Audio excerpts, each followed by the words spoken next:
सुनो, ये लड़ाई झगड़ा छोड़ो, मेरी मैया ने बड़ी सुंदर मेवा की खीर बनाई है, चलो चल करके भोग लगा लो। भगवान जोर से हंसे। दुर्योधन कहता क्यों, क्या हुआ, क्यों हंस रहे हो? भगवान कहते भैया भोजन में कर तो लेता, लेकिन भोजन दो अवस्थाओं में किया जाता है, या तो खाने वाले को भूख हो या खिलाने वाले के अंदर भाव हो। और यहाँ ना तो हमें भूख है और ना तेरे अंदर भाव है, कैसे खा लूं? फिर एक बात कही, भैया मैं फिर भी खा लेता तेरे घर में, लेकिन मेरो न्योता है। कहाँ? बोले हस्तिनापुर में ही। दुर्योधन एकदम खड़ा हो गया, मुझसे बड़ा पैसे वाला इस गांव में कौन है? अच्छा कुछ लोग होते हैं ऐसे, हमसे भी बड़ा कोई गांव में। दुर्योधन कहता ऐसा कौन है जिसने तुम्हारा निमंत्रण कर दिया, कौन है? भगवान ने कह दिया मेरो न्योता है। कहाँ? तो कहा विदुर काका के घर में। और जैसे ही कहा विदुर काका के घर में, सो आज विदुर काका पीछे खड़े थे, सो आज खड़े के खड़े रह गए, आंखों से अश्रु बह चले। अरे वाह रे प्रभु, मैं तो ये कह रहा था कि न जाने वो हमें देख भी पाएंगे कि नहीं, पर भरी सभा में उन्होंने मेरा मान रख लिया। दौड़ करके गए, इससे पहले कि वो मेरे घर में आ जाए मुझे चले जाना चाहिए, मैं कुछ प्रसाद ले लूं द्वारिकाधीश के लिए।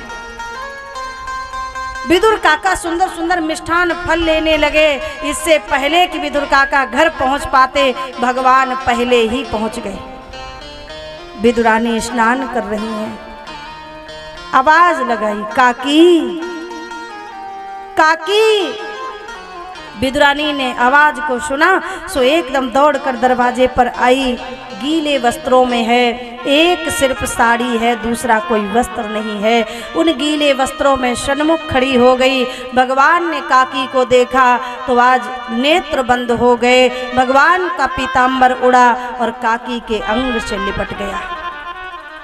काकी देख करके रह गई, वाह कब कब कब से ये आंखें तरस रही थी ये दर्शन करने के लिए, और आज वो मेरे सन्मुख खड़ा है, भरोसा ही नहीं होता, देख ही जा रही है। भगवान कहते काकी इससे अच्छा तो तू ना आती तो ठीक था, जैसे पहले खड़ा था वैसे ये भी खड़ा हूं, अंदर नहीं ले चलोगी? हाँ हाँ चलो चलो। अंदर लेकर के गई, फिर देखे ही जा रही है, इससे पहले कि ये चले जाए ये आंखें छकती नहीं है, देख करके देख ही जा रही है। भगवान ने फिर से कह दिया काकी मैं बड़ी थक गया हूँ, इतनी दूर से आया हूँ, एक बार बैठने को तो कह दो। हाँ हाँ लाला बैठने अभी बिठाऊंगी। पूरी झोपड़ी में घूम आई, पर कहीं कोई ऐसा आसन नहीं है जिस पर भगवान को निवेदन कर दे कि यहाँ बैठ जाओ।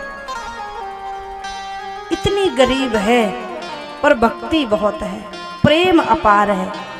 पूरी झोपड़ी में देखा, कहीं कुछ नहीं मिला। मैया एक लकड़ी का छोटी सी चौकी है, उसको लेकर के आई, न जाने कितनी पुरानी होगी। साड़ी से साफ किया और भगवान को देखे जा रही है। जल्दबाजी में वो चौकी सीधी थी और उसको उल्टी करके रख दी। लो बैठो। ठाकुर जी देख रहे चौकी को, हे काकी कैसे बैठ जाऊं, पर कहूं कैसे? काकी ने अरे बैठो बैठो लाला। ठाकुर जी बैठ गए उल्टी चौकी पर। भगवान ने देखा चारों तरफ, मन ही मन मुस्कुराने लगे। काकी मेरी समझदार है, काकी जानती है क्या? काकी ये जानती है कि मैं बचपन से ही थोड़ा हंसी मजाकिया ज्यादा हूँ, और जब मैं बात करूँ तो इधर मटकूँ इधर मटकूँ इधर मटकूँ, तो कहीं मटकने के चक्कर में नीचे ही ना गिर जाऊँ। तो मेरी काकी ने ये चौकी पहले से ही उल्टी करके रख दी। लो लाला बैठ जाओ, गिरने का काम खत्म। चारों पैर ऊपर, ठाकुर जी बीच में बैठे।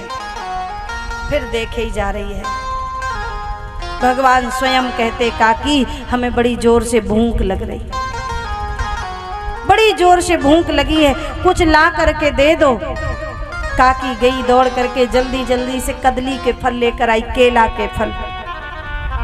भगवान को निहार रही है, इससे पहले कि 1 मिनट भी नेत्र इधर उधर ना हो, भगवान को देख रही, केला छीला भूल गई सुध बुध और छिलके को खिला रही है, केले की गिरी को नीचे फेंक दिया।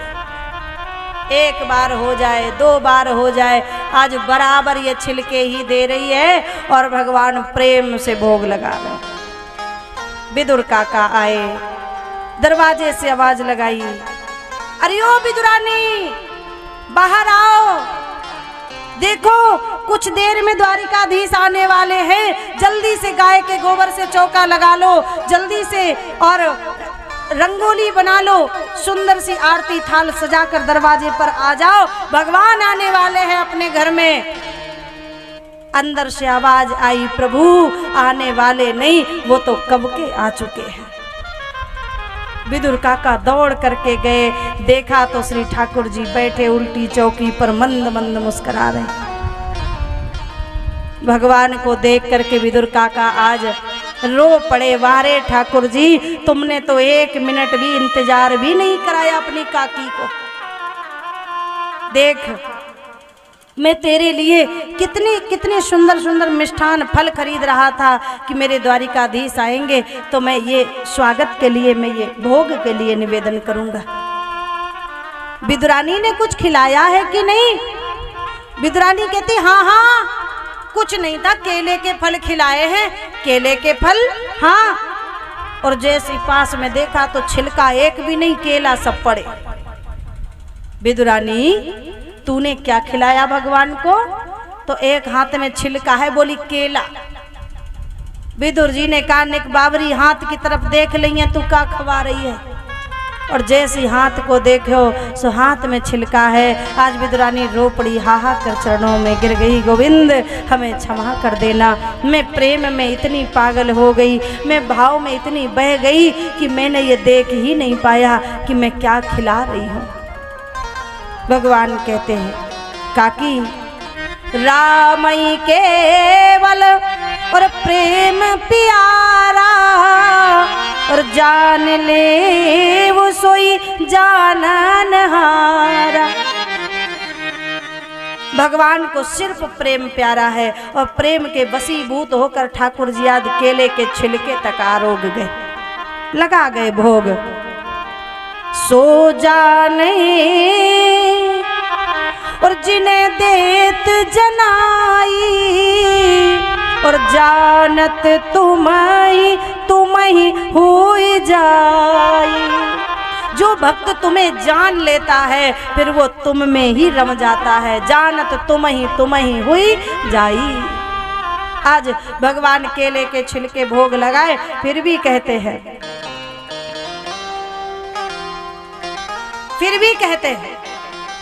क्या कह रहे? काकी इन केलन के छिलकन से मेरी भूख नहीं मिटी। कौन कहते हैं भगवान आते नहीं? अरे तुम सच्चे मन से बुला करके तो देखो। विदुरानी के घर में देखिए, एक तरफ दुर्योधन 56 भोग लिए खड़ा, एक तरफ दुर्योधन मेवा की खीर लिए खड़ा, उसे त्याग करके और आज मांग करके खा रहे हैं, वो भी प्रेम से। काकी मुझको भूख लगी है, अब भाई मेरी भूख मिटी नहीं। काकी ने देखा, हाँ हाँ लाला तेरे ताई कुछ व्यवस्था कर रही हूँ। अंदर जाकर के देखा, माता गरीबी इसे कहते हैं, घर में एक अन्न का दाना नहीं है। और 1-2 दिन नहीं, 8 दिन हो गए विदुरानी के घर में चूल्हा तक नहीं जला है, इतनी गरीबी है।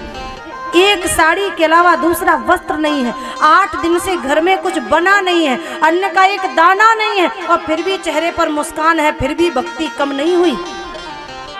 भगवान की बहन थी द्रौपदी, जब उसके जीवन में इतने कष्ट आए तो हमारी तुम्हारी तो बात ही अलग है। सबको देखिए, प्रारब्ध कोई किसी का काट नहीं सकता, प्रारब्ध हर किसी को भोगना ही पड़ता है, कर्म कोई किसी का नहीं काट सकता। सूत जी कहते हैं महाराज विदुरानी फिर भी गई दौड़ करके जंगल में। लाला रुको रुको, अभी तुम्हारे लिए कुछ लेकर के आ रही हूँ। गई जंगल में और जंगल में जाकर के हरे हरे साग के पत्ते तोड़ कर लाई।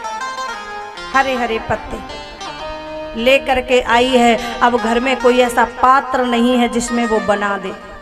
एक मिट्टी की हांडी है, मिट्टी की हांडी में वो पकाने के लिए रख दिए हरे हरे पत्ते। बड़े भाव से बना रही है, पर गरीबी देखिए कि घर में नमक तक नहीं है जो साग में नमक तक डाल दिया जाए। बड़े भाव से पका रही है। भगवान देख रहे हैं, आज आंखों में अश्रु हैं भगवान के कि देखो इतनी गरीबी होते हुए भी हमसे प्रेम कम नहीं हुआ। कितना प्रेम करती काकी। विदुरानी पका रही है। भगवान कहते काकी हमें इतनी देर, इतनी जोर भूख लगी, हम इतनी देर इंतजार नहीं कर सकते, हमें जल्दी से ला करके दो। काकी कहती थोड़ी देर रुको, भी पका नहीं है। भगवान गए केले के पत्ते को तोड़ा और बिछा लिया जमीन पर, पकड़ी हांडी और पलट लिया। तेरो इंतजार कर वही बेकार है, मैं नहीं कर सकता प्रतीक्षा। और आज वो बिना नमक का साग ठाकुर जी आरोग रहे हैं प्रेम से। संत जन भक्त जन नेति नेति कह करके, वाह वाह कह करके भगवान को प्रणाम कर रहे हैं। देवता आकाश मार्ग से पुष्पों की वर्षा कर रहे, धन्य है प्रभु। एक तरफ दुर्योधन मेवा की खीर लिए खड़ा है, वो छोड़ करके और आज बिना नमक का साग मांग कर खा रहे हैं। इससे ज़्यादा दयालु कौन होगा दुनिया में। भगवान गए लौट करके, विदुर विदुरानी से कहा तुम भक्ति करो, और जब मैं एक बार जाऊंगा तो हम तुम्हें दर्शन दे करके, तुमसे मिल करके मैं जाऊंगा, तुम चिंता न करो। आज विदुर विदुरानी को दर्शन देकर भगवान लौट कर गए।